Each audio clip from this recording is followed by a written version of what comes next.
What's going on, everyone? It's Ben from the Intraday Investors here, and we're on the on-demand account on Thinkorswim right now. So as you can see, this is on demand, so which means I can go back in time and rewatch different trades. This is something I would recommend to any trader. It's really good practice over the weekends. You can replay all your favorite trades of the week and understand and look at the level 2, see maybe what you did wrong, what you could have done better. So right now we're looking at a trade that I took over the weekend, or on Tuesday, sorry, on Microsoft here, and it's going to be under the 167 level. So right now, if we're going back in time, I'm thinking about my process here. So we already got under the short level that I would wanted to short it under during the day. So initially, a great short level would have been under this price here, 168.50. Now, if you missed that, that's okay, because I missed it too. So the next possible short would be under this 167 level here. So we get that initial rejection off 167. We had higher, and now we're rejecting VWAP heading lower. So once we get down here, we're going to see a couple sellers, a couple buyers on the tape battling here at this price, and then we're going to see who wins and what caused me to enter the trade. Alright, so as we can see here, Microsoft is starting to press down towards 167. Sellers are taking hold. And once we hit 167 here, we're going to dip underneath. See the tape? Alright, so look, it's really weak here, okay? The ask is getting hit really hard with red prints. But we're probably going to hold here, okay? So it's looking really weak right now. But we do initially get the retest, okay? So now we're starting to see it. We're up above 167 again, alright? So the buyers took the price back, and we're holding it over 167. Now, I haven't entered yet, but this is where the entry is going to be, okay? So you can probably see that we kind of retested that 167.16 level, and that was the short. So once we get under 166, it's a pretty good trade.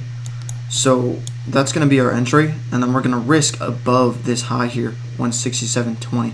So if you get under 167, or say 166.60, then that's where your risk is going to be. So this is one of the trades I took, and this turned out to be a really solid trade. So I went in with 3 contracts. Ended up being like a $70 or $80 winner because it did bounce initially. So you can see we're holding here at 166.50 initially. So we'll just mark that level, that 166.50 really couldn't hold for a partial moment there. So we're just going to get that level because it's significant. So 166 is holding. The buyers are holding the price up. As you can see, we're getting green prints on the bid and ask. See, people are paying it at this price. All of these prints, okay, so there's more and more people trying to buy that at 166.50. Prints are coming in 166.62. People are trying to buy there. Green prints on the ask. People are paying the offer. Okay, so we're getting a lot of green here. So people are starting to buy the stock back up. And then we're going in for another retest of 50. Now see, once we retest 50, there's another person trying to buy it at 166.50. Now, once he gets taken out, when there's more sellers, the price is going to start to drop again. See, we got more sellers coming in, 166.50 here. More sellers, 166.44, 166.45, really hitting it.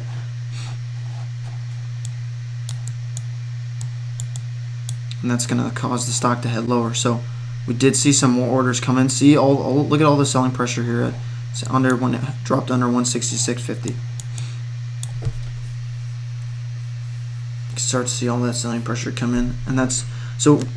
What I'm trying to stress here is that it's really important to look at the level 2 like this, because you can really understand where the buyers and sellers are going to be on the stock. So you're going to get a better price on a fill. Okay, and then this was one of the things I wanted to go over. So if we saw that at 166, there was a person buying it like 20,000 shares. So when you're seeing huge orders like that, let's see if it comes back down and we can get that. So there's people buying it and buying it and buying it at 166. They do not want it. The buyers do not want 166 to break.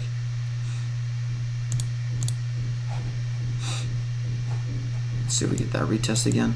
So we're coming in at 166 again. Now see, we're seeing all those orders, 300 shares. You saw that 30,000 shares at 166. The buyers do not want to let 166 drop.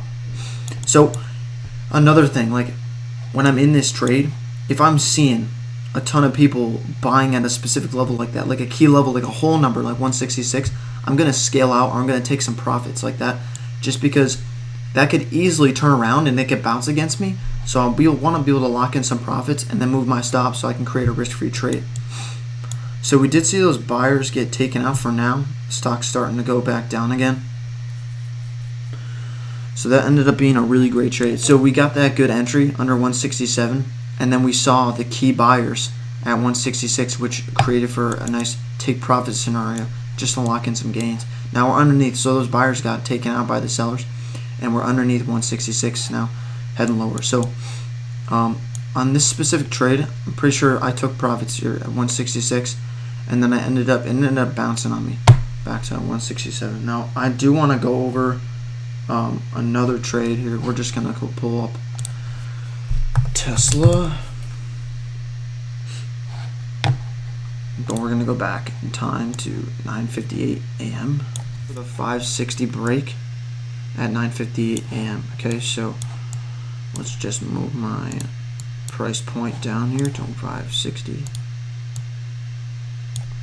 Alright, and we're going to be watching the tape again just to make sure we're paying attention for buyers and sellers. Alright, so right now we're underneath 560. Just want to pay attention to level 2. Alright, so we want to be watching the tape. Alright, so once we break 560, okay, so we break 560 initially. Let's see, alright, we're over 560, 561, and then we're going to get dropped back down. Okay, so the sellers are pushing it back down. So we got to be watching. Okay, so here comes the buying. 559, it's coming higher.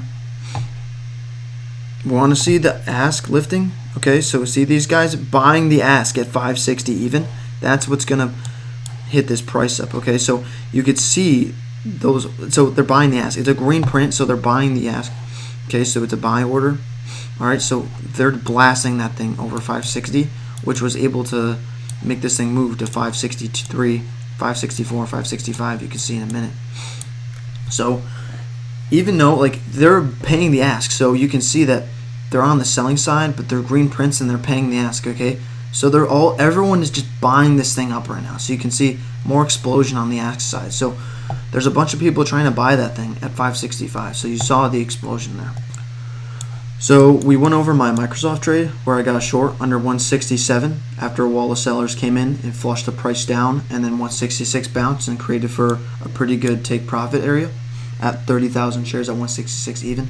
And then we went over this Tesla trade here where buyers were pressing 560 up higher and higher, and then we initially broke down under 560, and then they started paying the offer and it spiked to 565. So it's really, really important that, for me at least, when you're trading, to be watching the level 2 and understanding where the buyers and sellers are, because it's going to give us more variables to enter a stock at a specific price, and it's also going to help us maybe form a bias, because if we can see at a significant price that there are more buyers and sellers, then the stock will eventually go up, or if there are more sellers than buyers, the stock will eventually go down. Now, I'm going to switch accounts. I'm going to show you guys my positions on my long-term portfolio just to show you how I'm doing on some of those stocks. So we'll do that real fast. Alright, so looking at my long-term portfolio here, I did just buy some Zillow the other day. I also did get some Grocery Outlet, some more Caesar, and then Planet Fitness. Planet Fitness has been absolutely killer for me. So I got it at $41 initially, and then I bought more over 47. So my average trade price is around 46, and it's at 55 right now. So that's been like my biggest winner so far. And then SQ, we obviously went to $60, and I got it at 50. So I've had some pretty decent positions now. I think that with all this like Apex news and coronavirus and shit, I think that market probably will keep going up. So it's probably a pretty good buying opportunity right now. Although I wouldn't say that we could only go up. We may go back down, and I saved some buying power just so that I could potentially buy more shares and stuff since when we go back down to lower prices now. I might just pick up more of the stuff I already have at lower prices, but I think I might also diversify my portfolio more into, say, gold some other things. I do have one gold ETF. I did have more, but they weren't really working out for me, so I sold them. So I do want to pick up maybe a cruise line or just some other stuff like robotics companies or things I think will be better for long-term benefits. But yeah, that's a little look at just like my long-term portfolio, what I got going on. I'm still sitting on like 1,100 in cash, so that's going to be my buying power when it comes back down. Say the market comes back down and I can buy more stuff. But for now, this is what I'm sitting on. This is how it's looking. This is going to be my portfolio for a pretty long time. So these are the stocks I'm going to be holding. I'm definitely going to add more over time, more shares, just in different companies. But this is what we're looking at right now for my long-term companies. So hope you guys enjoyed this little video. Just wanted to go over a couple things on level 2 data from a couple of trades I took this week, and then just cover a bit more about my long-term portfolio. I like doing videos about long-term stuff, diving deeper into companies. So if you guys want to see that more, just let us know. We'll keep making videos like that. All right, thanks.